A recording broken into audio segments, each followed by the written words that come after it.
Hi, this is Matt O'Connor, COO of Terrie Realtors, here with your stats update on the Terrie News Network.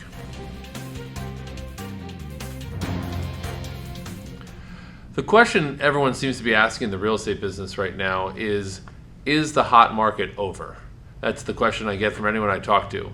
Obviously, the last year has been an extremely hot market coming out of COVID, and the market has shifted.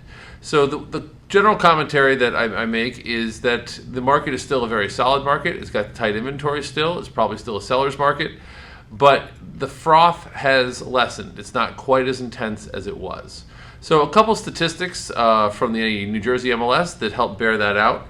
So if you look at the number of solds in the third quarter, the number of solds are actually up 7.8% in the third quarter of 2021 as opposed to 2020. Now that sounds like there's more properties being sold, and that's true, but what's interesting, if you break it down actually by month, if you look in September, we had actually 12% fewer units sold in 2021 than in 2020, whereas in July we had 31.7% more units sold. So you can see there's a pretty sharp change even from July into September in the number of units being sold compared to last year. Now, there's a lot of reasons for that. Some of it has to do with the seasonality of the market. The fall tends to slow down. Last year we didn't have a lot of seasonality just because last year was a very abnormal year in so many ways, right? So the other thing to note is that the inventory is still extremely tight, okay?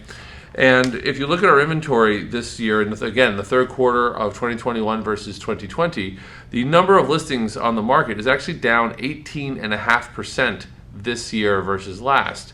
And that's amazing when you consider how strong the market was last year and how strong it's continued to be. And so the market and the inventory is still very tight.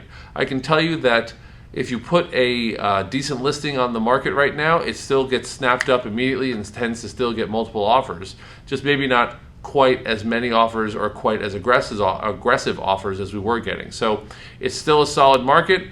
There's lots of buyers out there that we still need to work our way through. Inventory is still tight, and we're continuing to move along. Thank you again. This is Matt O'Connor with the Terrie News Network.